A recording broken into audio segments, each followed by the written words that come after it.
All right, hi everybody. I've got a real special treat for you today. If you've read my last blog post, you know that I had been following Tara Mohr and her Playing Big program, for which I am very honored to be an affiliate. And I really wanted to do it, but I thought, no, I don't have time. I don't have the money. It's just maybe next year. Well, I decided to sign up. And I am so excited that I did. And by the way, Tara, I have to tell you that you are one of the reasons why I signed up for Teach Now as well. The Oh, strength of your great. testimonial was very powerful to me. So yeah, I'm Hmm. doing a lot of courses right now, and I am so excited about doing Playing Big. And I just wanted to invite you to share your experiences with Playing Big yourself, because what was really intriguing to me was how you mentioned that playing big was not something that came naturally to you, and yet you are a phenomenal model for doing that so gracefully and beautifully. And so I wanted to glean some wisdom from you. And first of all, thank you for joining me this morning. Yeah, thank you for having me. I'm so delighted to be here and so happy you're going to be part of the program Me too. too. I'm really excited. Um, my first question actually is about, you say that it playing big didn't come naturally to you, and yet I know you have a wonderful story on your blog about when you were 14 and you encountered some sexism in your school. And I was so impressed by what you did when that happened, because it was not anything that I think I would have had the the awareness even to take on as a 14-year-old. So I was wondering if you could share that story and where that strength Absolutely. came from. Yeah. Well, I was a freshman in high school. I had just arrived in high school, and in my freshman English class, the teacher announced on the first day of class that for the year we were going to study the theme of coming of age, of adolescence coming of age into adulthood. And all the books we were going to read were going to shed a different kind of light on this theme. And then he went on to enumerate the books, and it was Black Boy by Richard Wright, and A Separate Peace, and Lord of the Flies, and a whole range of books, all of which were about boys coming of age, and all of which were written by men. And there I was, a 14-year-old girl, quite aware that girls coming of age and boys coming of age were two pretty different things. When you're 14 years old, that doesn't really escape you. And it felt so unfair to me, but it was also like something clicked at that moment that I still, is still one of my greatest passions and kind of quests, which is this reality in our society that things are presented as the way it is, or the whole truth, when it's really only a partial truth, and it's often a truth that is very much based in men's voices. Right. And so, for some mysterious reason, I felt like not only am I upset about this, but this is something I'm supposed to do something about. And I had that sense of like, this is just your project to do, this is your work to do. And I went to talk to the teacher about it, and he said, well, that's true, that isn't right, but we're a public school. We don't have money to buy more books. These are the books that I got handed down. There's nothing I can do about it. And so then I actually started this project and went to the school board and went to the PTA, and everyone was so delighted, I think, to see a 14-year-old taking interest in anything about our high school curriculum, that different grants were found, and eventually we were able to purchase, not for my freshman year, but for some of the next years of students, new books to weave into the freshman curriculum that were written by women and told the story of women. Wow. And I guess that story is actually super relevant to what I'm doing now, for two reasons, and to the my concept of playing big for two reasons. One is that I am still more passionate than I am about anything else, except maybe creativity, which we're also going to talk about today. I'm passionate about creating a world where women's voices are really heard and part of the story. But the second reason is that I believe the foundation of playing big in your work is tuning into what you feel called to do. And I actually use the word, I use the words calling and assignment Mm. interchangeably. I think we get assignments from kind of a mysterious source that something just says, yeah, that's your piece to do. And we all know when we felt that. It's like there's a million newspaper headlines I'm upset about, but one is just says to me, like, you're supposed to go do something about that. And so the perspective that I take in playing big is that we're not just trying to play big to build an empire. We're trying to play big with our callings and assignments. And so that's finding out what that is and trusting that is really the foundation of playing big. Oh, that's beautiful. And I love that word, assignment. That has such resonance for me because Mm, the things that I have, my callings, my passions, the things that have really pulled me forward, that just fits so well. It is like an assignment just, fell on me from above. It is like I could not take this on. exactly. You don't quite feel like you chose it. You're really receiving it. And it's just a question of whether you're going to avoid it, repress it, resist it, or whether you're going to trust it. Yeah. Well, I wanted to talk about that whole concept of playing big because I think that that's something that has different meanings for different people. And I think it's easy for people to sort of latch onto this idea of playing big and think, "Oh, that doesn't apply to me." Because it has to do with being a celebrity or being a CEO of an enormous corporation or something like that. Somebody a particular definition. And so, Right. can you talk a little bit about playing big and the course that you've created? What does that term mean to you in terms of what you're hoping to accomplish with this course? Right. Well, I do think a lot of us have gotten a vision of what playing big looks like from our culture. That means maybe it's about becoming the Fortune 500 CEO or building some huge empire and making millions. And I feel like that's really the world's idea of playing big. And it's also not an idea that resonates for so many women in Mm-hmm. particular. So for me, playing big is really about trusting the whispers that are in your heart, your callings, and really being able to move forward with them in the world. And also seeing yourself as worthy of being at the important tables in your industry or your field, um, sharing your voice loudly and widely. It is, there's an inner side to it, but I do think there's also an outer side to it that has to do with um, do you believe your writing should be just on your blog, or are you going to submit an op ed to that top publication in your field? Do you want to reach more people than you're reaching now? Are you willing to envision a bigger financial picture for yourself? So there's an inner work side to it, but I do think there's also an outer reality to it. And that many women, particularly creative women or women who are change agents in some way, we are often comfortable kind of on the margins Mm-hmm. rather than really playing big in the center of our field and cultural discourse. And I think we need more of those visionary creative women playing big to really to heal the world and bring it back into balance. Yeah, absolutely. I couldn't agree more.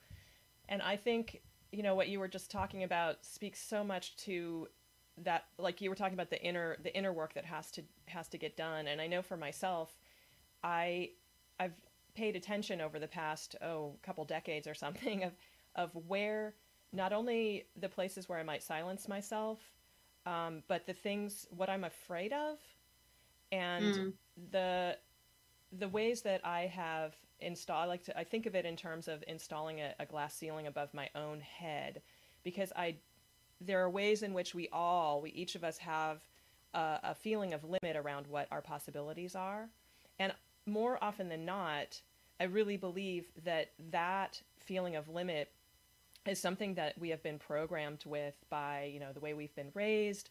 It's really super common for women. I mean, men deal with this in their own way as well, but it's so common for women to limit ourselves without even realizing that we're doing it. And that's the really scary, dangerous part when you put that glass ceiling over your own head without even realizing that you've installed it. Yes, and it can show up with a lot of really sophisticated rationalizations like, oh, I don't care about the money, or I don't care about being part of that institutional thing, or whatever. It'll come up with that kind of Yeah, those are all mine. the yeah, the fears or the limitations will always dress themselves in a costume that matches our belief system, so it can Right. be tricky to even find them. And that's exactly what you're talking about, Melissa, is exactly what I mean by when I talk about how for me playing big didn't come naturally. That I feel like I had so many great supports and resources and education in my life that you'd think would have sort of launched me into the world, feeling really confident to play big, feeling like that 14-year-old, frankly, who thought that Mm-hmm. she could just change the curriculum. But something happened to me, particularly in college and in grad school, where I did lose that confidence to share my voice. And I also lost my creativity, my creative writing life, my dance and theater life. All of that just really got eaten alive by a really tough inner critic. And I started to realize as I made my own journey back to finding my voice that for so many women, we were in the same place. We were playing kind of small and we knew it. And I found that you could actually learn to play bigger. There were tools around how do you deal with your own fears, how do you deal with your own negative self-talk, how do you get connected to your vision in a way that makes it bigger than those fears. And that's really the first half of the course, is all of that inner work that I found so helpful, and then that I saw women I was working with find so helpful, to really unlearn the old stuff and learn how to play big. Yeah. It's just skills and tools and support, which is why I didn't do this as an ebook or a book, because I think the relationships and doing this in community is really a critical part of what creates change. Yeah, absolutely. It's one of the things that really appealed to me about it. I've learned in my own experience how powerful it is to be part of a group, to have people that I can learn from, and to have people who are on the same journey walking side by side with me, which is Yes. exactly why I've created all of the interactive things that I've created, my Yeah. Creative Ignition Club, the smaller circles that I run, and my Clutterbusters group that is in a pilot program right now. All of these were because I've learned from my own experience that what helps me accomplish the things that I want to get accomplished, whether that's really doing my creative things or clearing clutter or whatever, building a business, whatever it is, it works so much better, and I'm able to accomplish so much more with more ease when I'm in a community, a support community. Yes, So, and it's so much more fun. oh, you know, totally. it just keeps it from getting heavy and serious. Yeah, absolutely. I Yeah. think the relationship piece is so critical. And I mean, I'm about the biggest proponent you can find of, solo individual work. It's a huge part of my life. And so it was really surprising, actually, for me to kind of see from my own journey and from other women's journeys that, gosh, that can work for some kinds of spiritual growth and transformation. But in terms of women really coming into their own and playing bigger, for most people, the relationships and a supportive, like minded community are just instrumental. Absolutely. Well, I wonder if you could talk a little bit also about how the idea of playing big works with creativity. And what I mean by that is, I know that a lot of people who are attracted to what I do are just wanting to connect to that inner creative that maybe got lost or shut away, as it happens for so many of us, right? Because we live in a culture that's very confused about creativity and gives us very mixed messages. And it's really, really hard to hang on to that.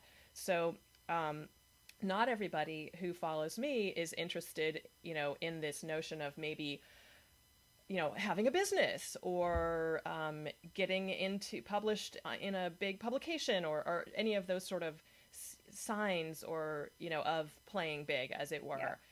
And yet, I think the notion of playing big as a wider concept is so important. And I'll give you one example, and then I'm going to hand the floor over to Yeah. you. when last year, I finally got back to my own art making for myself to feed my soul, and as opposed to for Katuba clients or anybody else paying me and specifying what they wanted. And I took on a challenge. I committed to spending 15 minutes a day making art, just a tiny little challenge so that it would be achievable, right? And what I discovered was, first of all, that was hugely powerful and transformative, just making that commitment to myself. But what really made the difference was when I started to share what I was creating and Mm, put it out there in the world. And it was, on one level, it was a really small thing to do. It was, my little list of people who signed up to receive my art in their inbox. But I actually see that as a playing big step. absolutely. So could you talk a little bit about how the notion of playing big would affect or, relate to people who just, maybe think all I want to do is just do my creative thing? Yeah.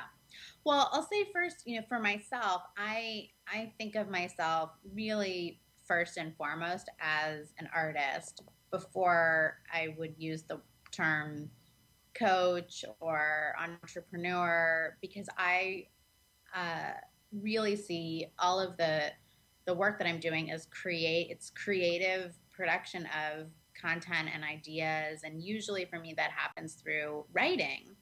But I totally lost my writing voice and my writing life, really for about 10 years. Mm. I often say, like, I went on an 8-year hiatus that my inner critic, kind of helped me go on.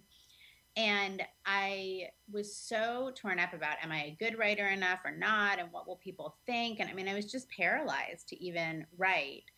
And for me, the whole process of getting back to my voice and my authentic self and my dreams for my life really had at its center getting back to being that artist and getting out of the left brain and learning how to create again without the, just terrible taskmaster of the inner critic on my back. And my biggest playing big moments have come out of having the courage to write what was true for me and what felt really scary and controversial to write. Hmm. And then seeing how that resonated and got such a tremendous response. And I still find all the time that the stuff that feels safe to me to write, 10 tips for blah blah blah, or when I'm kind of hiding behind something when I'm writing, it's like that kind of fine, it goes by, 5 people tweet it, whatever. But when I really am writing something that has me shaking in my boots, like, oh my gosh, am I willing to say this out loud? This feels risky, this feels vulnerable. Not necessarily because it's personal, but just because it's that core to me and on my own creative edge. That's the stuff that gets a huge response. And in one case, actually, an article I wrote about a year and a half ago, called 10 Rules for Brilliant Women. So it actually sounds like 10 tips, but it was totally from my soul and pretty provocative.